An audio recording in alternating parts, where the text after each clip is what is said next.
and look at, we've had a look at it already in the last session, but we'll see how BA career would really would really pan out in the context of the lifespan of a particular professional. So how one can get on there. There is a mix of audience here in this session. Just like yesterday, we've got some people who are new relatively, who just graduated or who are doing studies.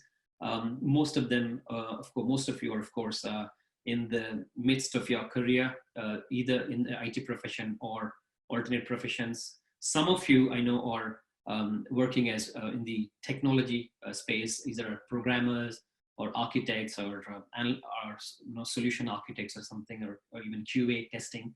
So how can we transition, we move the roles from those of these that we just discussed to BA? So that's something which we've been trying to cover. As you know, BAs come in all forms. There's no one size fits all approach. There's no one specific, oh, this is how a BA is. There's no other thing. They have, I mean, as you can see and hear, and we've been discussing since yesterday, there are quite a few flavors and variants of BAs in that sense. So we can't just kind of force fit everyone and have a straight jacketed answer to how you can become that, coveted BA. So there are huge options out there.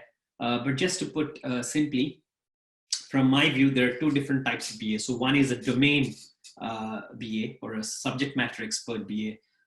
People who've got 15, 20, 10 years of experience in a specific domain. For example, banking, people who worked in banks as tellers, as cashiers, as traders, for example, on the investment banking side, and people who worked on the factory floor in manufacturing setup, for instance, people who've actually done the carrying of all these things on the shop floor, understanding the inventory and inventory management, the purchase processing and everything. So all of these could be they've got about, let's say, 10 years of experience in that setup.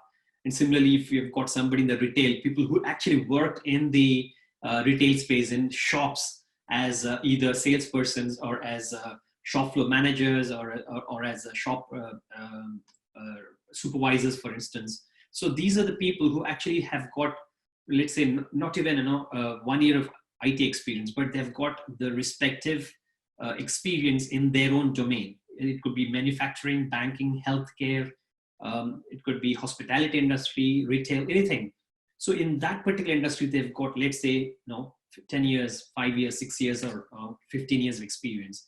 And once, because they worked in that, you tend to actually develop the knowledge about that particular industry, the specifics of the services, the products, the applications in that industry, the customer knowledge about the customer behavior, all of these, the markets, everything really come together.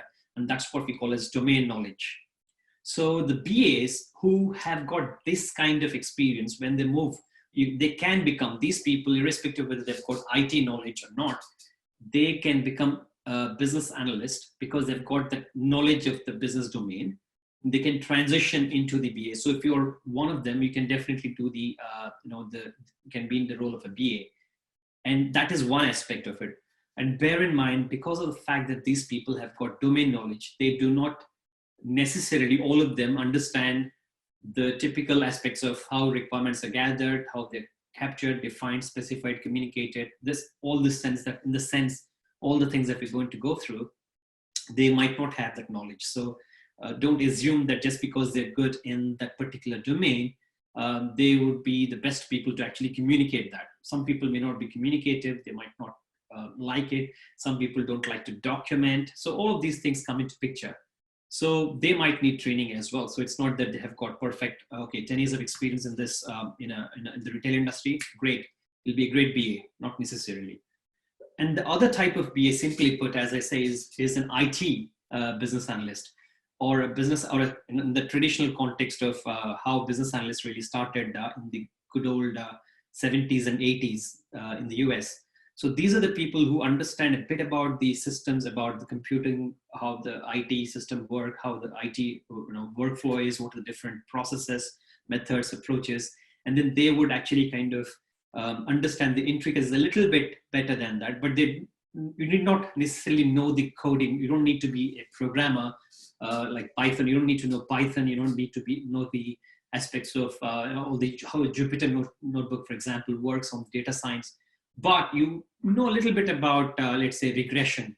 You know a little bit about how data forest, data lakes, how the data science really works. What are the different aspects of data science? So you can become a BA potentially. And of course, you also need to have all these skills that we're talking about today, as well as in the next upcoming sessions on the skills and competencies of BA. You do need to have those. You need to have the behavioral skills, the technology skills, the knowledge, the domain skills. All of these are important to actually become a well-rounded BA.